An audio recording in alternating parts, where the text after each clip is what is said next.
Is there any bigger story in the market in the coming summer than SpaceX? I don't think so.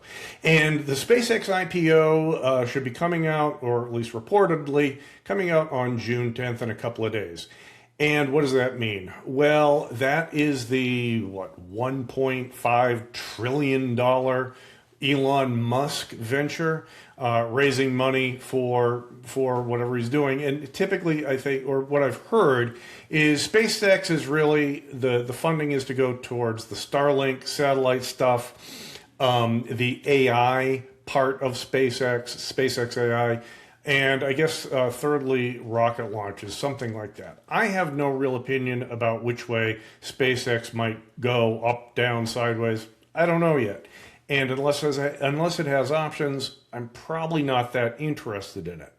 So if I can't get part of the SpaceX IPO, maybe my broker dealer doesn't have it or whatever, what's the next best thing? Well, Google so happens to own about 6% and change of SpaceX.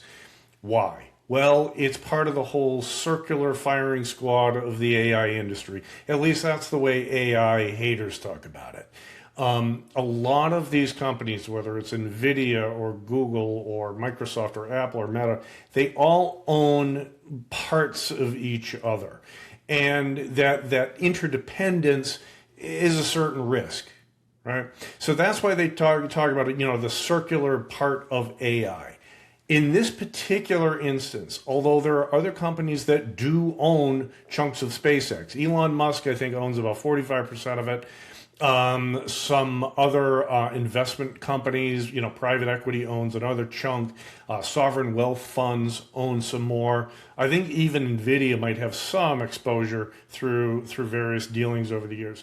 But Google, like I said, owns about 6 to 7% of it. So while it's not a perfect proxy, Google could benefit if the SpaceX IPO comes out and blows everybody out of the water. I read somewhere that the value of SpaceX of Google's stake in SpaceX could be up over $100 billion. Well, that's not pocket change, even to a company like Google.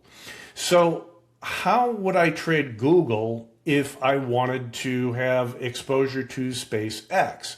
Well, let's take a look at Google. Google has options right now, which is the nice thing. It's the nice part about Google. Very actively traded, has a high implied volatility.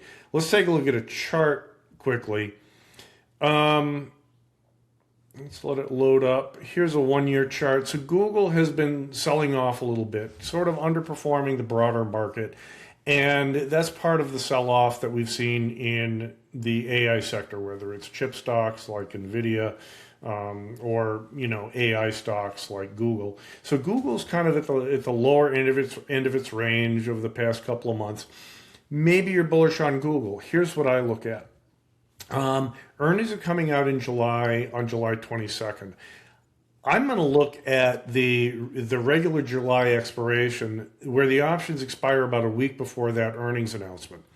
Maybe I want to take risks through earnings, maybe I don't. In this case, I don't really want to.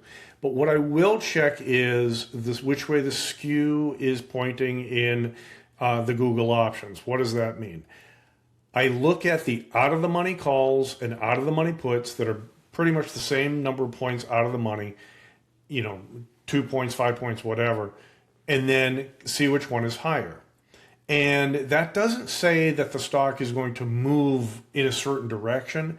It just indicates which way the market sees risk. In other words, where is the risk premium built into these options? Google trading at 356 and change right now. That's close to 355. Okay, for this purpose, 355, we'll use 355 as our base. I'm going to go 10 points down to the 345 puts, and I just look at the ask price, so $9.20. Then I'll go 10 points up from 355 to 365, 12.15. Now you say, well, Tom, this is $1.72 higher than 355, so it's going to be biased a little bit towards these calls. Yeah, that's true, but not $3 worth. Okay, it's 12.15 versus 9.25. That's a pretty steep call skew. So the market sees risk to the upside in Google. That might be good enough for me to make a bearish bet on it. And this is pure speculation.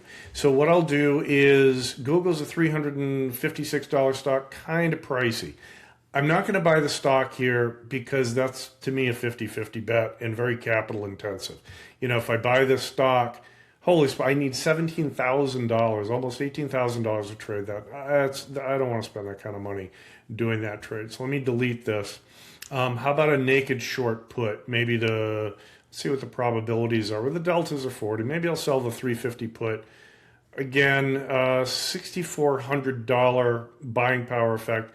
A little steep. How about I turn this into the 345, 350 put spread? Bang. All I do is buy the 345 puts, sell the 350 puts. Now we're kind of talking here. $305 of capital requirement to sell that put spread, as opposed to, what, $18,000 to buy the stock or $6,000 to sell the naked put. $300 is a little bit more accessible. The other numbers that I'm looking at here, I'm taking in a $1.92 credit. That's a pretty good credit for a 5-point wide spread.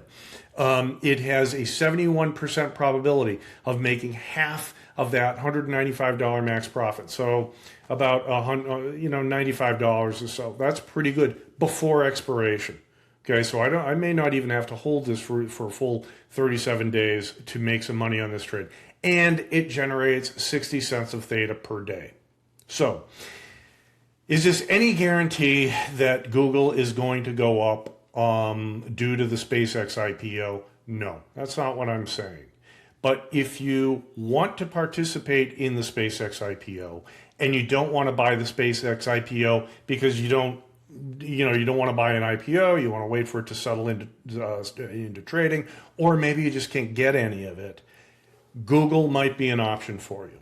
So, selling a put spread in Google, that might be a choice if you want to have a bullish position in SpaceX. So, this is not a trade recommendation. If you do decide to do this trade, understand you're taking it on your own risk. And please, if you do decide to trade this stuff, do not take more risk than you are comfortable with.